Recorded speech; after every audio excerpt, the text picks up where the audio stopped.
Legacy IAS Academy. In today's video, we are going to discuss about the juvenile justice system of India. Why was it running into news at the first place is because of the Pune Porsche case, okay, wherein a juvenile has hit two techies and because of which these people died on a two-wheeler. They were traveling and they died because of this car crash, okay. But unfortunately, the things that followed this action, that is, there was constitution of Juvenile Justice Board. Juvenile Justice Board was created to deal with the case because the driver of that car was a minor, okay?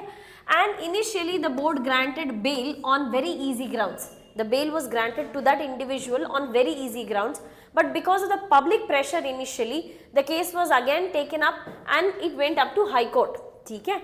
But unfortunately the High Court also released him again, okay? So because of all of this, we started discussion related to the inapplicability or poorer implementation of Juvenile Justice Act.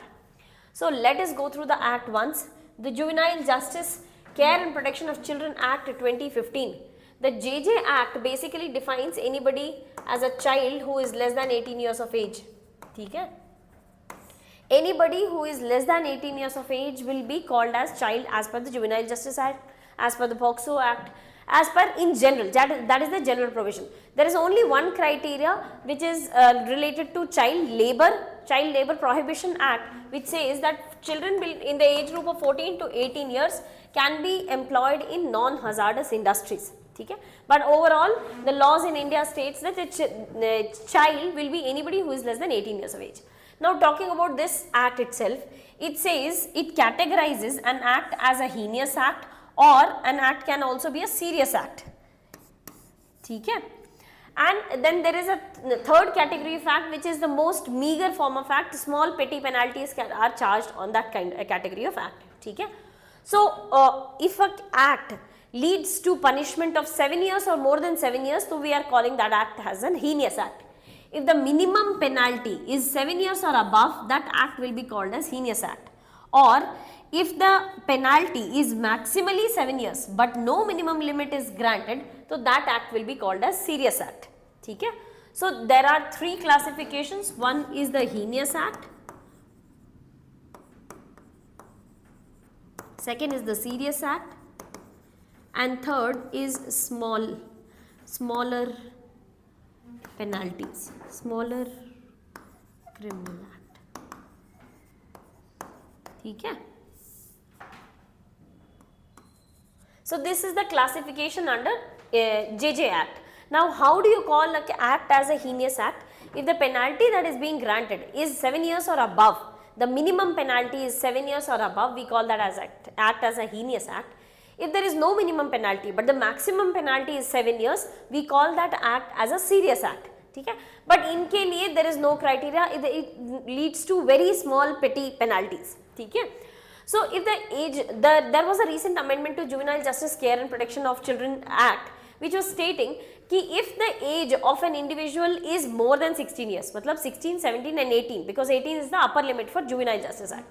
So if the age of the individual is more than 16 years, मतलब 16.1 से लेकर के 18 तक, and it is an heinous act, then the trial can be done in adult court also. Okay? So for example, the case came up to a district court or high court. Okay? The case has entered into the Juvenile Justice Board. Juvenile Justice Board said that this is a very serious act and I am granting penalty more than 7 years.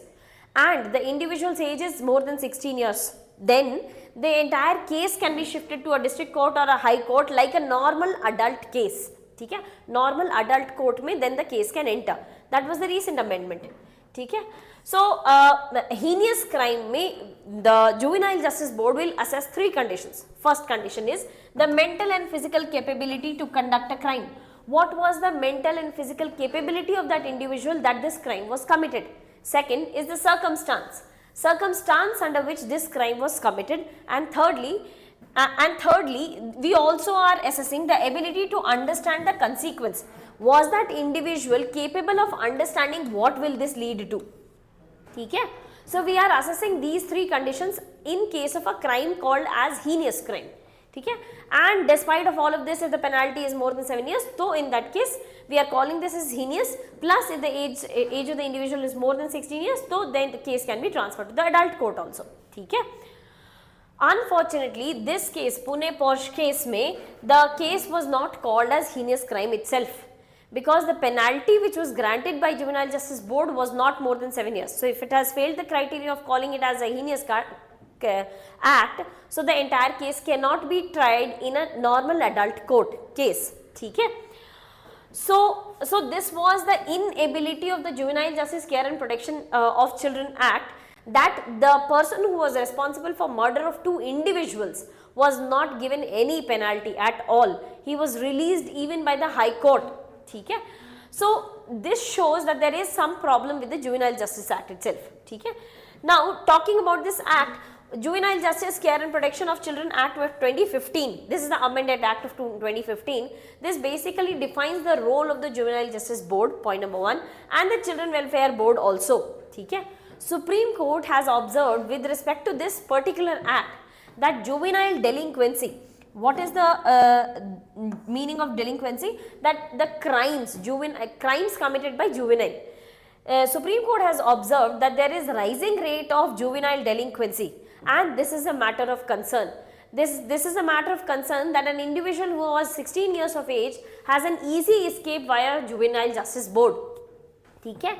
We have had such cases earlier wherein the juvenile was able to escape the entire system because of the inability or incapacity of the Juvenile Justice Act. ठीक है. So that is the biggest critique, that it is not properly implemented. ठीक है. We have not sufficiently focused on rehabilitation and accountability. Let's say कि that individual who has committed this crime of murdering 2 individuals because it is alleged that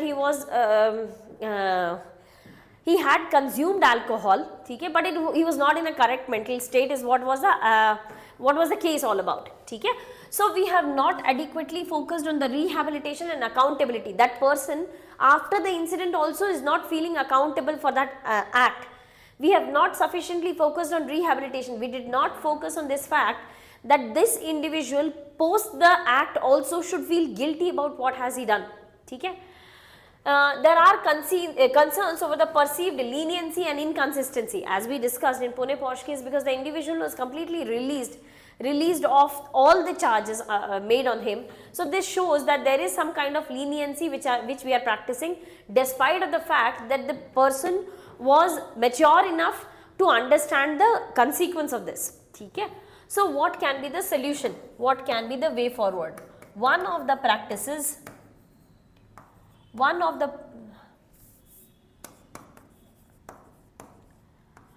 practiced in European countries is that once a juvenile has committed a particular act, then the juvenile is made to interact with the victim's family, so that made to interact regularly with the victim's family, so that the juvenile understands what are the repercussions of the act that he has done. ठीक है. Which will be focusing on rehabilitation and accountability. At least definitely it will lead to rehabilitation of the individual. But how far is it applicable to India? That can be assessed only over a period of time. This can be one of the suggestive solutions that can be undertaken to overcome the leniency aspect of the Juvenile Justice Act. ठीक है. So with that we come to the end of this topic. I wish you all the very best. If you have any doubts, please do let us know in the comment section. Thank you so much.